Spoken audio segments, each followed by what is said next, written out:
네, 안녕하세요. 명성교회 신준우 전도사입니다. 날씨가 정말 많이 추워졌습니다. 외출하실 때 따뜻하게 입고 외출하시고 주무실 때도 정말 감기 걸리지 않게 따뜻하게 주무시길 간절히 바라겠습니다.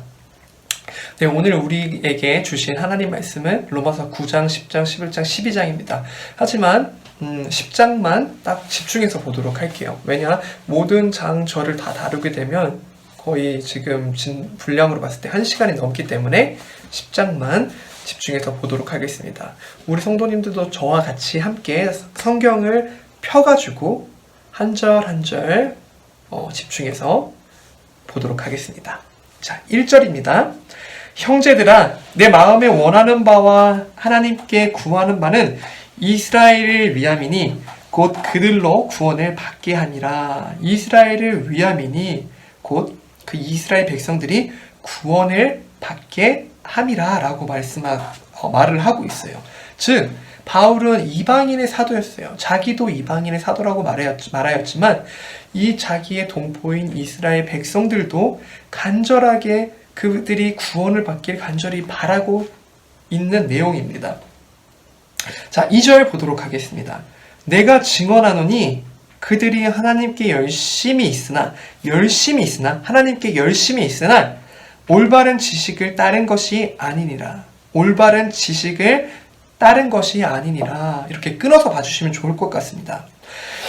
이 이스라엘 백성들이 하나님을 믿는 사람들이 하나님께 열심은 있었대요. 그러나 올바른 지식이 아니라고 말을 하고 있어요.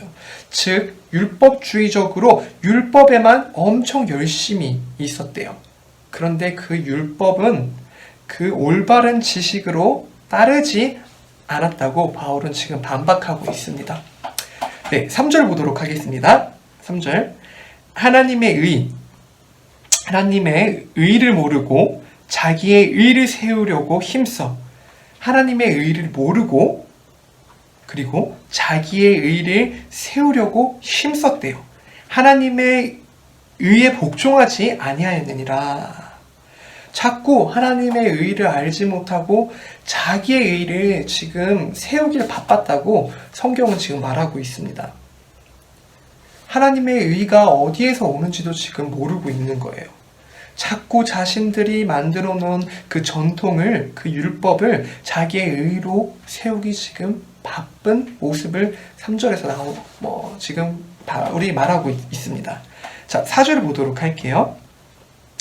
그리스도는 모든 믿는 자에게 의를 이루기 위하여 율법의 마침이 되시니라. 율법의 마침이 되시니라. 네. 그러나 우리 예수님께서는 모든 믿는 자의 의를 이루기 위해서 율법의 마침, 즉 율법의 완성이 되었다고 말씀하고 계세요. 즉 우리 예수님께서 이 땅에 오셔가지고 이 전통으로 만들어낸 그 613개나 되는 그 율법을 예수님께서 이 땅에 오셔서 사셨다고 지금 말씀하세요. 그리고 그리스도 당신님께서 어떤 상태에서 죄가 없는 상태에서 613개나 되는 그 율법을 인간이 지키지 못하기 때문에 그분이 이곳에서 사셨어요. 그런데 바리새인들은 자꾸 율법을 올가매어가지고 613개를 다 지켜야 행위로 구원받는 네, 바리새인들이 이렇게 율법을 다 지킬 수 있다고 올가맨 것입니다. 네, 우리 한번 5절 보도록 하겠습니다. 5절. 모세가 기록하되 율법으로 말미암는 의를 행하는 사람은 그 의로 살리라 하였거니와. 네, 즉 모세의 율법의 그 순종의 근거에서 자꾸 의롭게 될 수 있다고 바리새인들이 강요를 하고 있어요. 그리고 그 의로 말미암아 하나님 앞에 서서 의롭게 설 수 있다고 자격과 조건을 지금 달고 있는 것이죠. 인간은 절대적으로 부패했기 때문에 전적 타락했기 때문에 율법을 지킬 수 없는 상태였어요. 그런데 바리새인들은 자꾸 지킬 수 있고 하나님 앞에서 자격과 조건을 이 모세의 율법을 지금 근거로 두고 있는 것입니다. 쭉 뛰어넘어서 9절 보도록 할게요. 9절 정말 중요합니다. 네가 만일 네 입으로 예수를 주로 시인하며 또 하나님께서는 그를 죽은 자 가운데서 살리신 것을 네 마음에 믿으면 구원을 받으리라 라고 말을 하고 있어요. 두 가지 사건으로 끊어서 보셔야 됩니다. 첫 번째 사건, 네가 만일 네 입으로 예수를 주로 시인한 것, 이게 첫 번째입니다.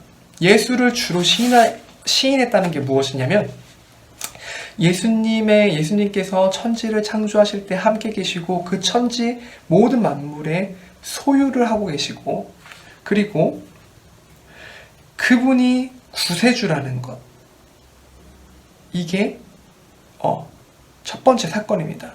근데 그것을 우리 마음에 믿으면 구원을 받는다고 말을 하고 있어요, 성경은. 그리고 두 번째 사건, 하나님께서 그를 죽은 자 가운데 살리신 것, 예수 그리스도를 하나님께서 살리신 것, 이것을 믿으면 우리가 구원을 받는데요. 그러면 이 살리신 사건이 무엇일까요? 바로 예수님께서 사흘 만에 부활하셨다는 것입니다. 이것을 우리 마음을 믿으면 구원받는다는 것입니다. 행위로서 구원받는 게 아니라 믿으면. 자, 더 중요한 것입니다. 예수님의 그 부활의 의미는 무엇일까요? 그냥 단순히 예수님께서 부활하셔서 짜잔 하고 나타나신 게 부활의 그 의미일까요? 네, 아닙니다. 우리와 관계 있는 것은 무엇이냐면 우리 구주가 이 세상에 오셔서 병든 자를 살리셨어요. 그리고 가난한 자를 불쌍히 여기셨고요. 평생을 머리둘 곳 없이 사람을 사랑하시면서 사셨어요. 그런데 이 구주는요, 유대인들에게 정죄를 당했어요. 자기의 피조물들한테 거절을 당한 거죠. 그리고 골고다로 십자가 지고 올라가실 때 행인들한테도 무시당하고 거절당하셨어요. 또 종교 지도자들에게도 정죄를 당했죠. 그리고 가장 가까이에서 함께했던 12제자들한테도 부정되고 그리고 그들이 이제 부정하고 떠났죠.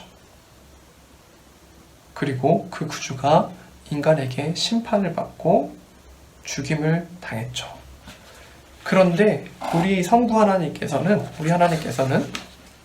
인간들은 거절했지만 정죄했지만 우리 하나님께서는 예수를 받으시고 무죄라 인정하시고 그리고 그에게 공로를 주셨죠. 그리고 공개적으로 선포한 게 바로 부활 사건입니다. 네. 자, 10절 또 보도록 하겠습니다. 10절. 사람이 마음으로 믿어 의에 이르고 입으로 시인하여 구원에 이르니라. 네. 즉, 우리 기독교는요, 그냥 믿고 입으로 고백해서 표현해서 구원받는다고 말하지 않아요. 우리 기독교는요, 전 인격을 다해서 우리의 마음의 내면 중심에 진실한 변화가 있어야 한다는 것입니다. 즉, 우리가 살아갈 때 진실하게 마음 상태가 변한 뒤에 입으로 고백하라는 것입니다. 자, 11절 보도록 하겠습니다. 성경에 이르되 누구든지 그를 믿는 자는 부끄러움을 당하지 아니하리라. 예, 누구든지 예수를 믿는 자는 부끄러움을 당하지 않는다고 말을 하고 있습니다. 즉 예수 그리스도가 이 땅에 오셔서 613개의 율법을 지키고 죽으시고 부활하셔서 이 땅에서 예수님을 믿게 된다면 부끄러움을 당하지 않는다고 말을 하고 있어요. 네, 사랑하는 여러분, 믿음이라는 게 우리가 너무 추상적으로 가르치고 여길 때가 참 많습니다. 그러나 오늘 우리가 본 로마서 10장에서는 그렇게 추상적으로 말하고 있지 않아요. 우리 하나님께서는 전 인격을 다해서 믿으라고 지금 말씀하고 계시는 겁니다. 구주 예수가 이 땅에 오셔서 자발적인 순종으로 이 땅에 오셔서 자발적인 순종으로 우리가 지키지 못하는 613개의 율법을 다 지키시고 우리 인간의 몸으로 오셔서 아프시고 그리고 굶주리시고 배고프시고 때로는 감기도 걸리셨을 거고 이러한 몸으로 우리가 지키지 못한 율법을 죄가 없는 상태에서 다 지키셨어요. 그리고 그분이 자발적으로 순종해서 인간에게 심판받고 죽으시고 다시 살아나셨다는 것을, 우리는 그것을 정말 우리의 마음으로 믿어야 된다고 하는 것입니다. 그리고 우리 하나님께서는 그냥 이것을 믿고 끝내라고 하지 않으세요. 우리의 전 인격을 원하신다는 것은 교회에서만 이 믿음의 고백을 하라는 게 아니에요. 우리 가정에서, 하나님께서 불러주신 직장에서 등등 전 인격적으로 주님을 고백하고 그리고 시인하라는 것입니다. 그리고 전 인격을 다해 가정에서나 교회에서나 직장에서 헌신하고 살아내고, 그럴 때 우리 예수 그리스도가 우리를 부끄럼 당하지 않게 하신다고 말씀하고 계신 것입니다. 네, 우리는 구원을 어떻게 받았는지 이제 알게 됐어요. 그리고 예수님이 하나님이라는 것도 알게 되었습니다. 그런데 로마 현실과 배경을 알아야 됩니다. 로마에서 저는 이렇게 예수를 통해서 구원받았어요, 예수님이 하나님이에요 라고 말하면, 가이사 앞에서 말을 했으면은 가이사한테 맞아 죽어요. 네로한테 맞아 죽어요. 그리고 유대인들한테 이렇게 말을 하면요, 예수를 통해서 구원받아, 율법으로 구원받을 수 없어, 그리고 예수가 하나님이야 라고 말하면 유대인들한테 왕따 당해요. 회당에서 쫓겨나요. 그 말은 경제적인 게 다 끊긴다는 거예요. 일자리도 잘린다는 것입니다. 모든 게 다 끝난다는 것이에요. 그런데 사랑하는 성도님들께서는 정말 진짜 이 말이 내 마음속 깊은 곳까지, 정말 구주가 이 땅에 오셔서 사시고 부활하시고 진지하게 마음속 깊은 곳까지 인정이 되는지 한번 우리는 진지하게 점검해 봐야 됩니다. 아니면 또 이것이 믿어지지 않으면 정말 내가 심각한 위치에 있구나, 정말 두려워 떨면서 하나님 앞에 무릎 꿇고 믿음을 달라고 기도해야 됩니다. 이렇게 로마에서 우리 믿음의 선조들이 죽고 희생당하고 그들의 권리들을 다 내려놓고 구주를 따랐을 때 로마가 변하게 되었습니다. 로마는 박스 로마나라고 평화를 위해서 이 권리가 없고 장애를 가지고 있는 사람들이 다 희생하고 죽고, 쓸모없는 사람들은 다 죽어야 된다. 왜냐? 다수가 행복해져야 되기 때문에. 그래서 그들이 죽고 희생에 당해야 된다 라고 해서 로마의 평화가 찾아왔습니다. 그런데 로마에 이 복음이 들어오고 이 복음을 안 이후로 사람들이 달라지기 시작했어요.